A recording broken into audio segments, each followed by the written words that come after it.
Hello. Hello. I'm so dripped out right here. Hello.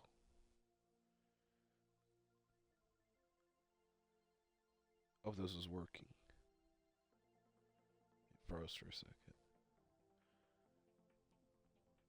Oh, no, this is the worst time to freeze. Don't freeze right now. Hello.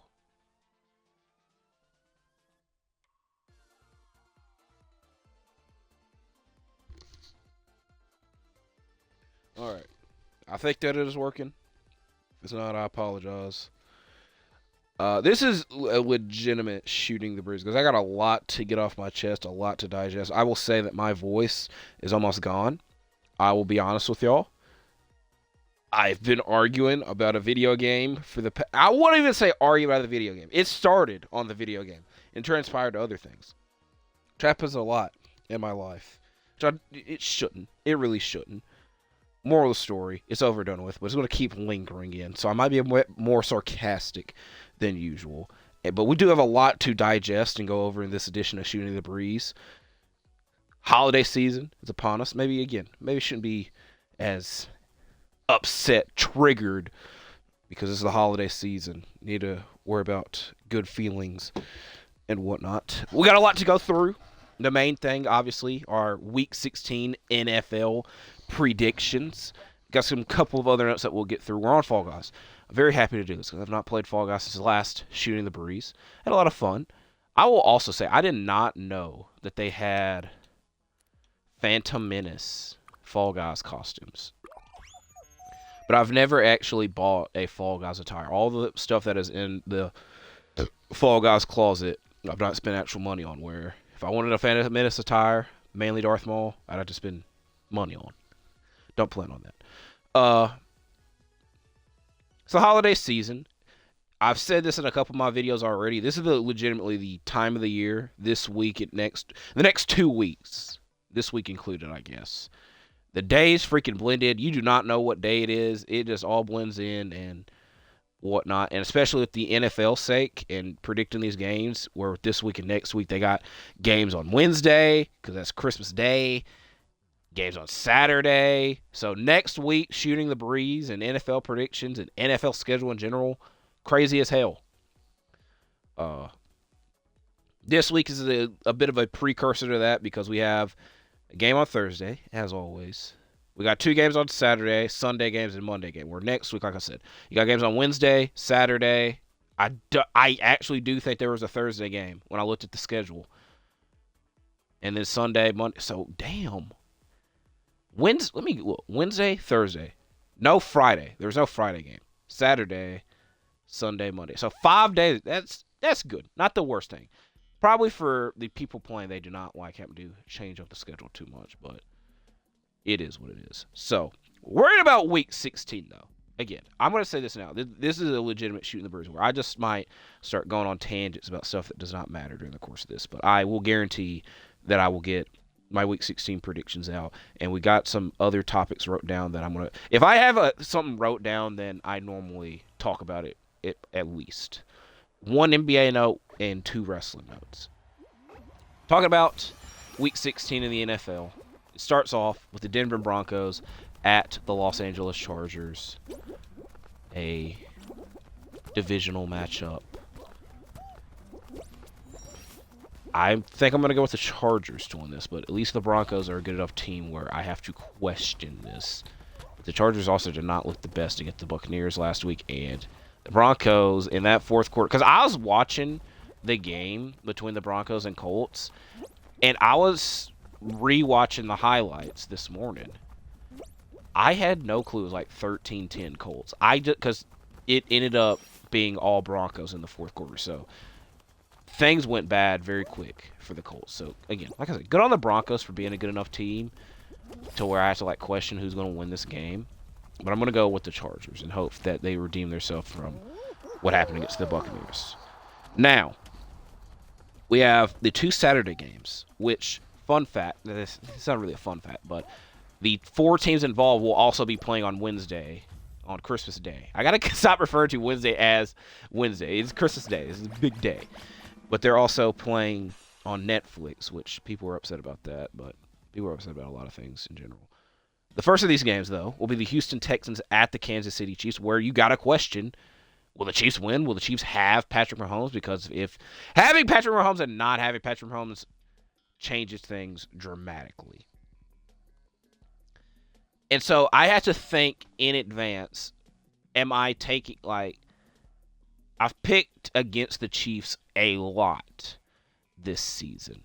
And at least with the Texans, they've had like a shaky year to where, like, if they were the Texans of last year, I'd like pick them regardless of the situation. Where this is just not the case. But I think I'm going to be bold and go with the Texans. So the next game is the Steelers at the Ravens. I'm going to go with the Ravens to win this game because I've picked the Ravens a lot this season. And I think I've picked the Ravens almost every game. I don't know. I don't remember if I picked them or the Eagles when they played against one another. But I feel like I've picked the Ravens every game. So I'm going to keep that trend going. So the next game is the Giants.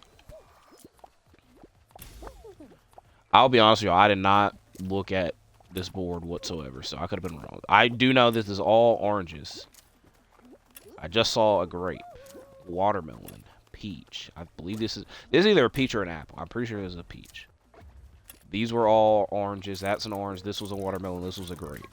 Please be an orange. Okay, this is a grape. I legitimately just said this is a grape, so this is the last thing that said. So y'all are welcome for that one. As this one gets hard because like they start showing them all at once. The other level where like the fruit like actually comes out, and you gotta like count it. I don't like that one because like there's might be some where you don't even see any at all. And I'll be honest with y'all. I was not looking at this. It is an orange. Way too many people. Oh no. Close call. Extremely close call. I was just going to stand on that one, and then I saw arrows start moving, so could have been worse. Giants at Falcons with Michael Penix Jr. plan to play. If I was the Atlanta Falcons, I probably wouldn't have signed Kirk Cousins at all, if I'm just being honest.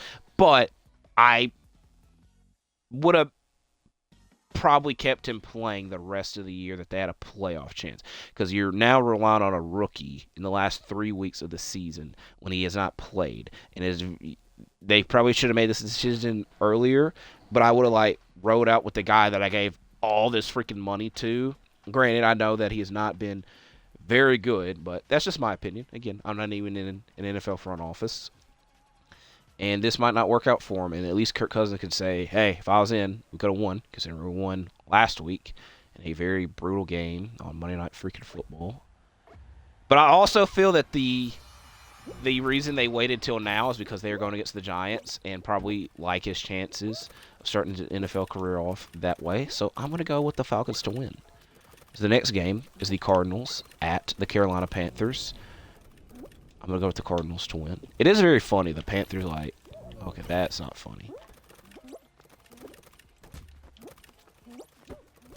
I don't even know how to get up there. Too many people. I need to get right here. Okay.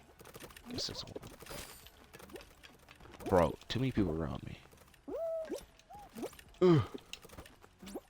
Don't mess this up. Panthers at Chargers. Not Chargers, Cardinals. Cardinals at Panthers. I'm going with the Cardinals to win. I was very optimistic on the Panthers a lot this season. Yeah, I'm kind of done with that now. I've also been very optimistic with the Cardinals, to be fair. So kind of do not fall off. I fell off. I fell. Can't get back up there. Now this thing with the weird. All right. We're all fighting to get this one. Oh. I didn't get it. I see this one right here. I just don't need anybody to... No way. If I could get both, that'd be clutch. I didn't. I only got one. Is this turning yellow? No, it's green. This is yellow. This is yellow. Get on it. I sold that one. That one look, I ain't gonna lie. There. Please. Thank you. I was last. I'll take that. Lions at Bears. I picked the Bears several times, and y'all just ain't won. So I'm picking the Lions. Titans at Colts. Going with the Colts. Rams at Jets. Good on the Jets. for beating the Jaguars. Granted, you should have. I'm going to go with the Rams to win, but I want to say this like almost every Jets game. The Jets always have a chance to win a game, but probably not. And yes, I'm a Packers fan, so I felt I had to watch the Aaron Rodgers documentary on Netflix. And I'm not going to give a full-fledged review because I'm biased to where I feel I've seen like 2 to 3 reviews of this. It's been very negative because they do not like Aaron Rodgers. And obviously I'm a Packers fan, and I even a lot of Packers fans don't like Aaron Rodgers, but I do. You know, he gave way too many memories to be disrespectful towards him. I did skip a lot of episode 3. Is the best way that I would describe it. I also felt that I didn't learn a lot in this, you know. But also, I'm a Packers fan, so I guess that's kind of really the case. Good on all these people for taking chances. Okay. Got in. Eagles at Commanders. Whew. I feel the easy and smart pick here would be the Eagles, but I want to keep being bold and pick the Commanders. I'm going to pick the Commanders. Screw it. Browns at Bengals. Going with the Bengals. Vikings at Seahawks. This is not good because the Vikings play the Packers next week. And the Packers just play the Seahawks. And the Seahawks did not do very well in that game. So I don't, kind of cancels out. The next game is Patriots at Bills. I'm picking the Bills. It's also crazy that they play each other this week and the last week of the season. Also, I want to pat myself on the back because I'm picking the Seahawks. I probably should have picked the Vikings, but I already wrote down that I picked the Seahawks. I want to give myself a pat on the back because I earlier this season picked Josh Allen to win MVP, and as of right now, he's the leading candidate. And like I just said, 2 of his last games are against the Patriots. So that's going to really help him out. I will say, oh no, I picked Garrett Wilson for Offensive Player of the Year. And if the Devontae Adams trade didn't happen, I would have probably had a better... No way, I fell right in the crack. It did not need to happen. If Devontae Adams trade didn't happen, and they didn't have a season from hell, that would have been better. Defensive Player of the Year, I never got to, but I really wanted to pick Max Crosby to be different, and the Raiders really had a season from hell, so that didn't help my case. But at least I got MVP. I'm on the track for getting MVP right. Jaguars at Raiders, a very, very, very, very brutal game that will be played. I'll go with the Jaguars because they were close in that Jets game, where the Raiders, ever since they've put Desmond Ridder in and Gardner Minshew has been gone, it's not been beneficial. Also, my fantasy team with Brock Bowers has been eliminated, so I do love Brock Bowers and appreciate Brock Bowers, but my care for what happens with the Raiders is not as high as it was a couple weeks ago. 49ers at Dolphins. I want to go with the Dolphins to win. Screw it. Sunday Night Football, Buccaneers at Cowboys. I'm going to go with the Buccaneers to win. And the last game is obviously Saints and Packers. I'm going with the Packers to win there. So we did get through our Week 16 NFL predictions. Very free-flowing. And like I said, I try to get like reasoning for my picks and whatnot. But a lot of times I also pick with my heart and not my brain. So that's kind of what ends up screwing me over and trying to give thoughts with that. Because I'd rather there's a scenario where I want a team to win, or I think a team's very confident, and I pick them, and then I just look wrong I look like an idiot because I'm wrong in a situation that I shouldn't be. So we only got 2 more times to do this, and we got the playoffs. Which is actually crazy this season. This season did go by very fast.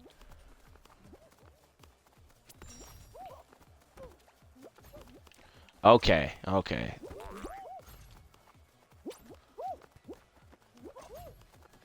I don't know if it's just me glitching, but I did just see that person glitch with the blue.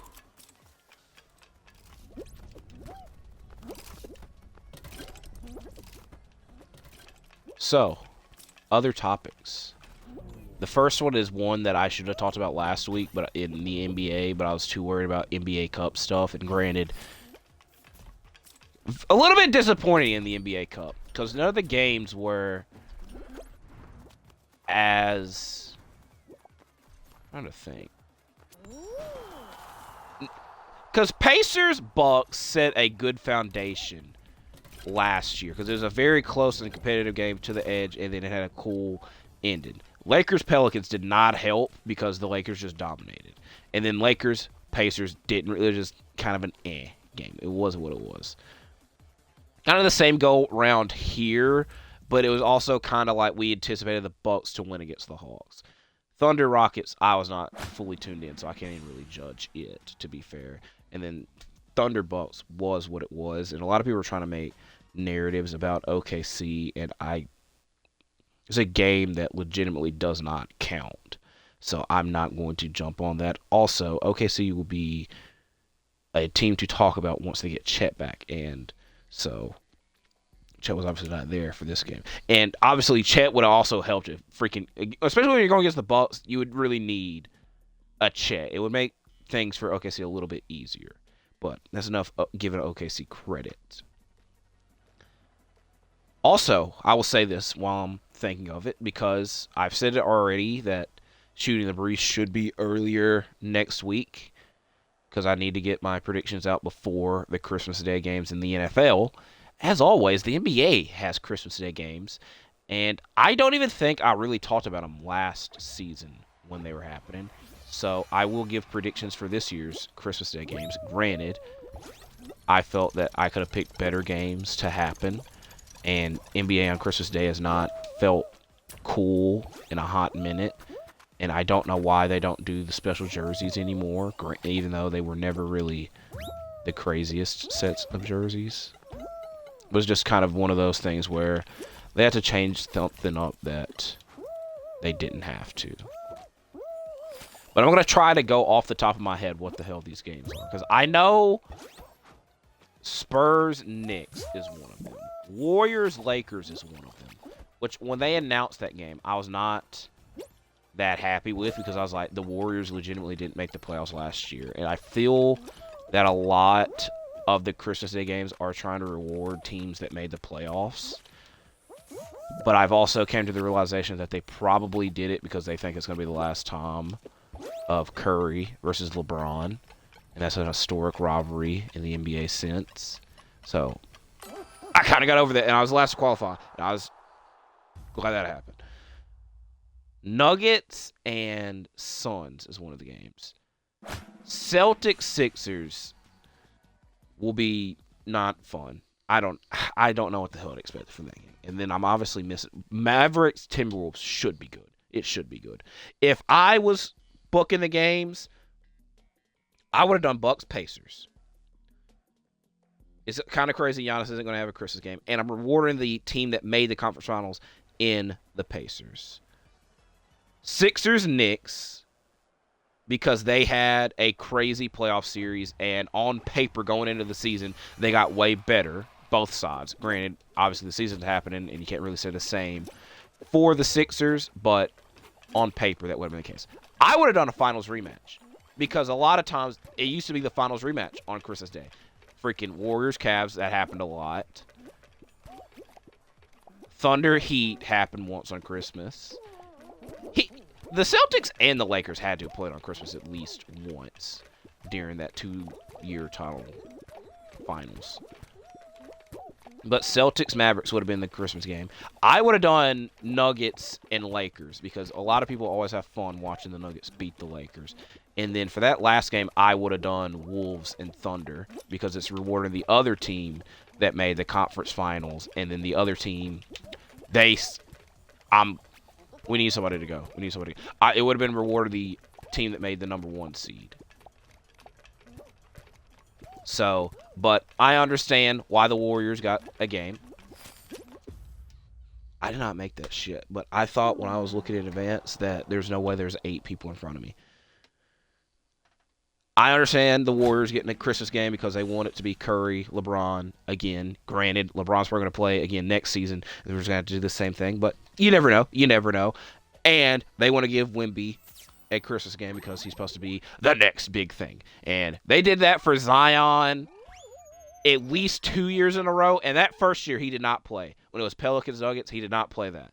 The next year was Pelicans Heat, which, fun fact, I thought that game started at 12 o'clock my time, and it started at 11 o'clock, so I did not wake up until like halftime of that game, and I was a little bit upset, but again, I don't think he played in that. So this is just me shooting the breeze and saying random-ass things. But it's Christmas Day. You know, it's a day to be cheerful. But it's completely weird that I started talking about this, and then I was like, I should have mentioned this last week, but I forgot about it. Jimmy Butler trade rumors. The Heat should have done this a long time ago. The main thing that I will say is I don't really understand the Suns one because it's the one that's been hammered home more, mainly by Shams and Double Downing. And to be fair, Jimmy could want to play for the Suns. I just don't see an ideal scenario to where it happens because you're going to have to give up Bradley Beal because you're not giving up Devin Booker and Kevin Durant. And very much, I would imagine Jimmy wants to go there to play with those two guys. And to be fair, if he wanted to play with Bradley Beal, he could have told Miami to trade for him a long time ago because he was always one of the top names that the Heat were rumored to trade for. And this kind of is helping my point to where I don't know why Miami would want Bradley Beal considering they have Tyler Hero, and that was kind of always the rationale. And this is Tyler Hero's best year, and Bradley Beal just does not fit with him. And I don't know many teams that would be clamoring and wanting Bradley Beal right now. Also, Bradley Beal has a no-trade clause still, which this is the thing about the Suns and when I was trying to, think about. And again, it's not impossible that he's like, oh, I would like to play in Miami, and he willingly accepts the no-trade clause, but I don't see that happening, especially if he was getting traded for Jimmy. But the thing, and I know someone that's a Suns fan, so this is why I'm mainly making this point. If Bradley Beal is to ever get traded, they're never going to get anything as valuable back as he was or what they gave up to get him. Mainly the picks I'm talking about. And whatever team takes him, this is the kind of slap in the face I'm trying to get at. Whatever team takes him, they're probably going to say, hey, waive the no-trade clause for you being on this team. So if they want to ever trade him, he doesn't have the no-trade clause anymore, you know? That's just kind of something that I thought about during the offseason when he was a constant trade rumor, which, so let's say he's back here. I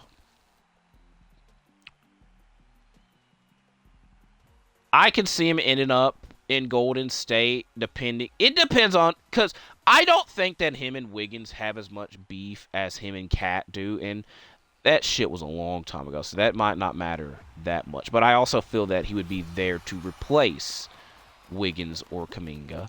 I don't think that I think that Wiggins and Kuminga would do very well in Miami and help in their next step and what they would want to do in the future. But I also don't want to really see Golden State doing good things. So it's he's the top name on the trading block right now, and it's just kind of we're ready to see Miami do different things, and that's the number one change that they need to make.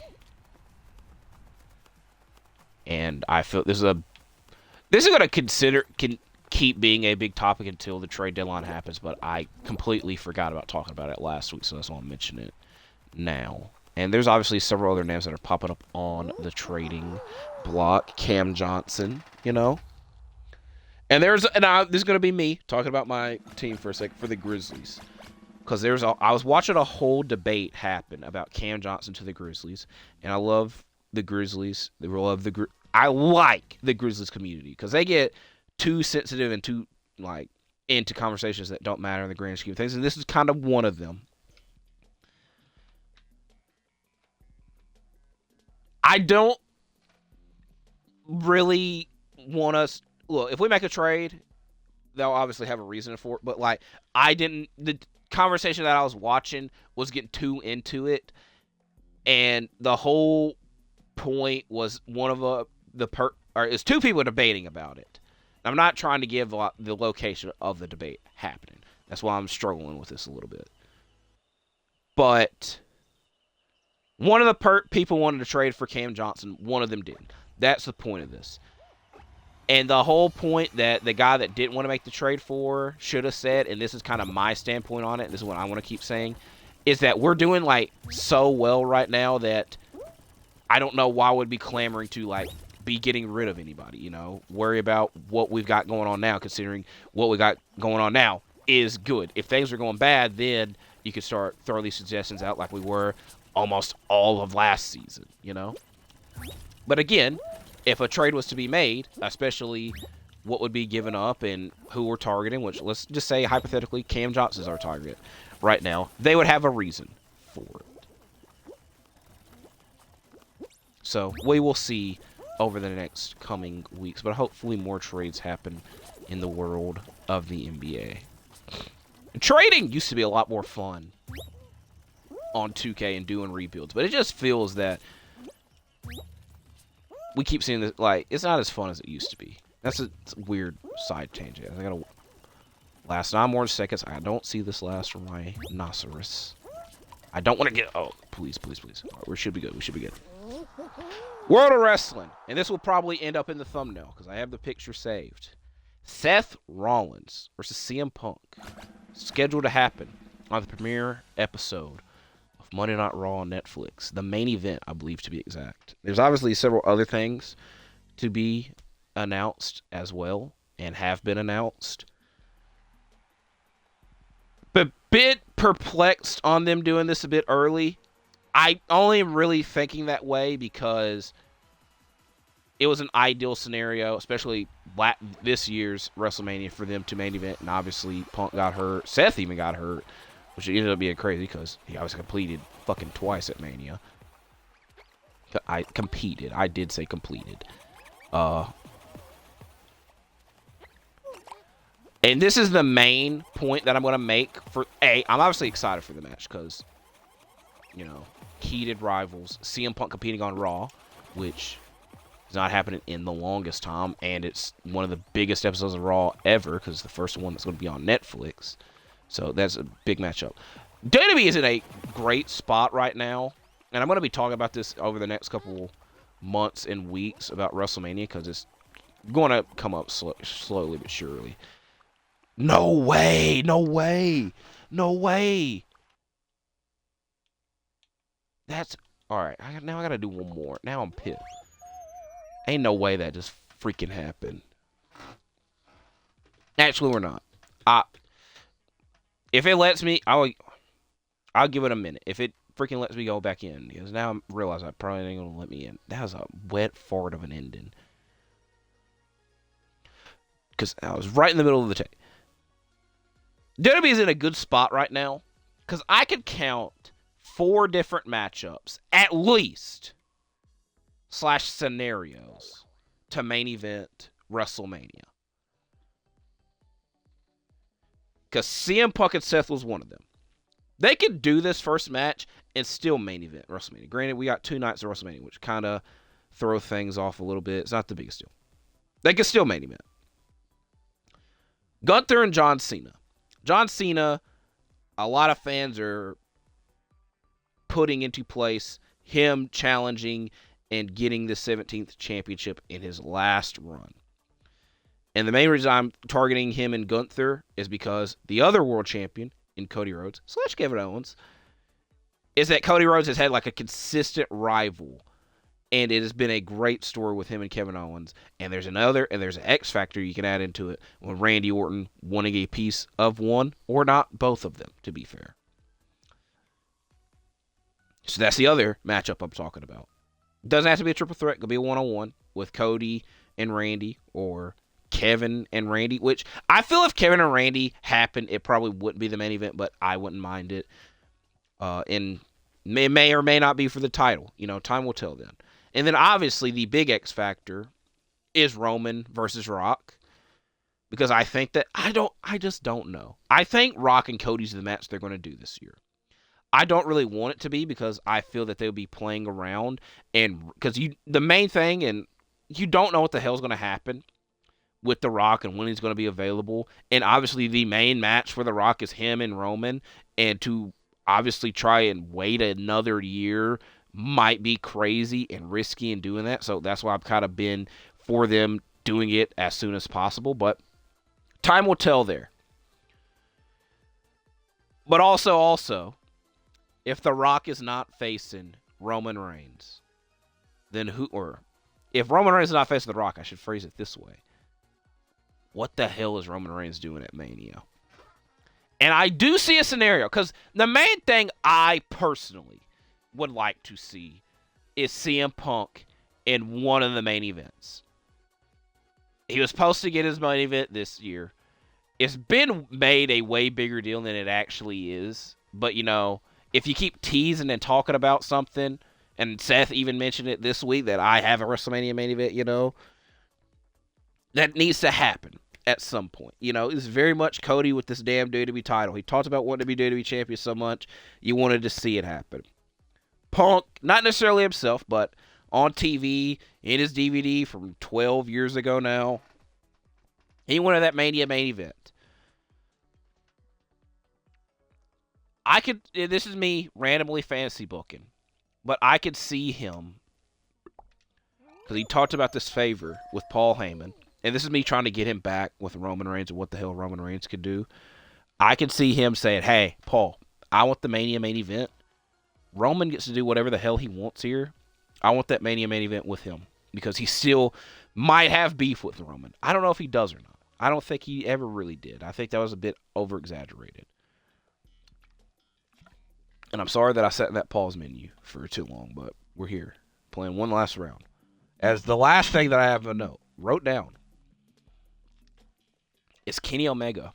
They played a vignette, returning to AEW. And this is another fantasy booking scenario. Because last time that we saw Kenny Omega in AEW, he was teaming with Chris Jericho, which is very, very sad. So I'm glad that the actual last time we saw him in AEW, and they moved on from that, and I feel they're not even going to try to bring that up. If they do, it would be a bit hilarious. He is attacked by the Elite, Kazuchika Okada. I'm not even going to throw Jack Perry's name into that, but Jack Perry was there. Bro, what door is open? This is me fantasy booking. Continental Classic is going on right now, and I have not talked about it a lot because it kind of all blends in, and I'm having fun. Granted, the main match that I hyped up and talked about did happen tonight with Darby and Will, and yes, it was very fun, and it probably will be overshadowed by Will and Ricochet this weekend, but, you know, that's kind of the point. You're getting a lot of good things with the Continental Classic. And when I originally thought of this idea, because I think that the World's End main event, if I was fantasy booking this, will be the Continental Classic Finals. Because the other potential main event is the Fatal 4-Way World Title match. And whoever's in the Continental Classic Finals has to compete twice that night, because they got to compete in their block finals.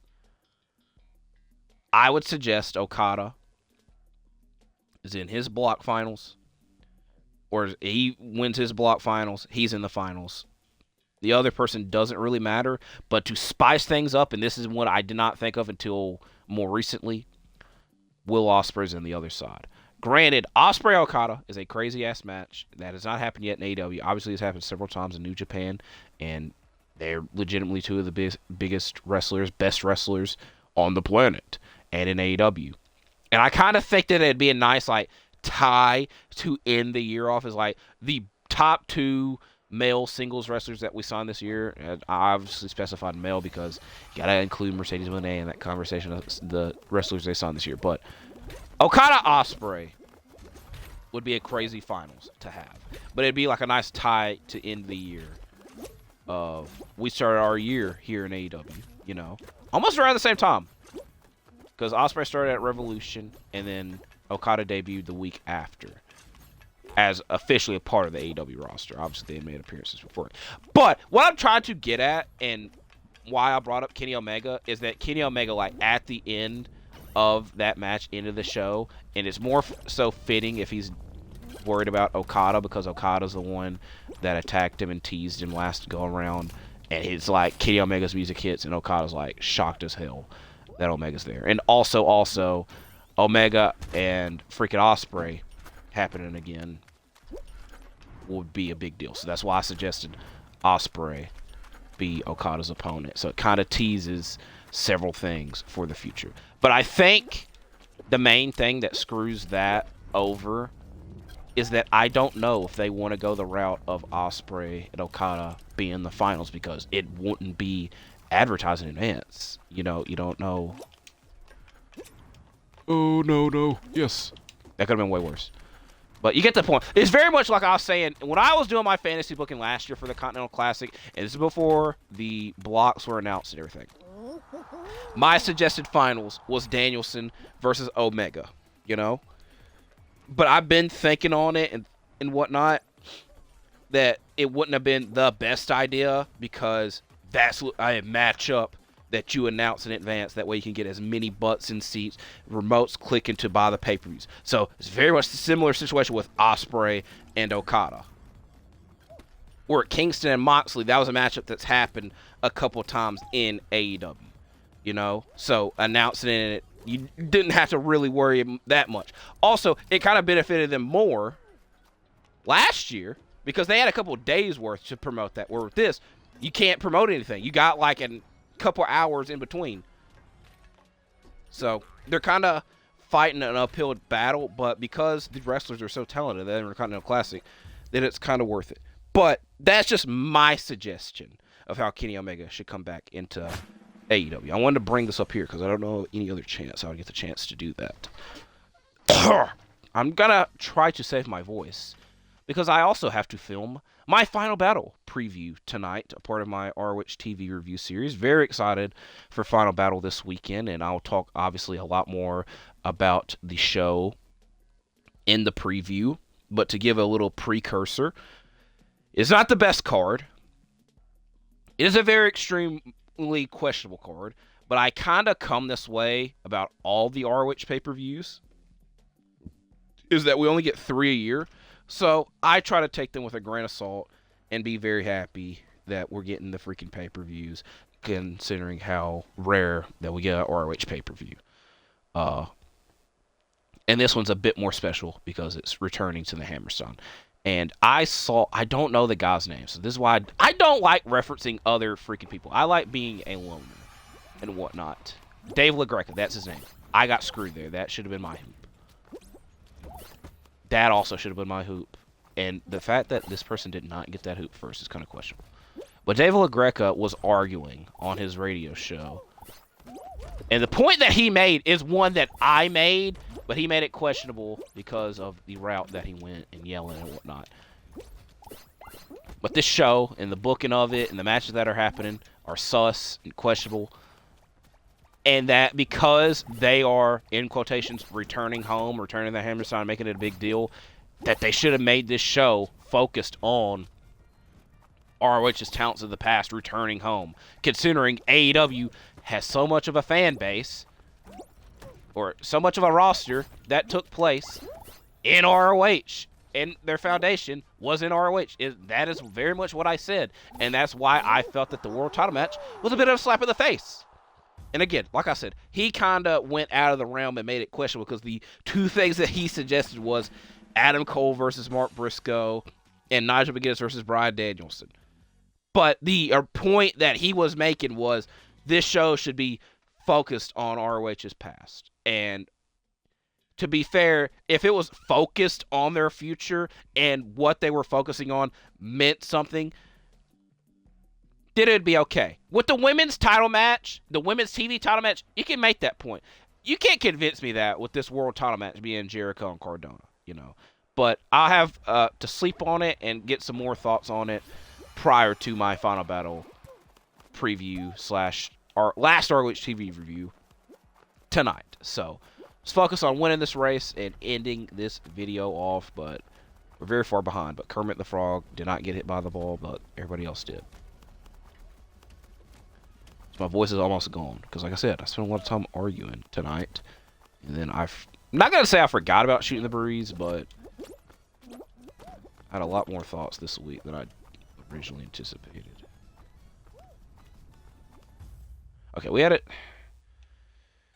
chance, but it is what it is. So, I do appreciate y'all for watching all of this. This is a lot longer episode than normal, but like I said, I had a lot more to get off my chest and to rant and rave about. So, hopefully y'all stay safe this weekend. Enjoy your weekend. Stay safe. Said it twice, so please do it. And I'll see you when I see you, because I'm out for now. Goodbye.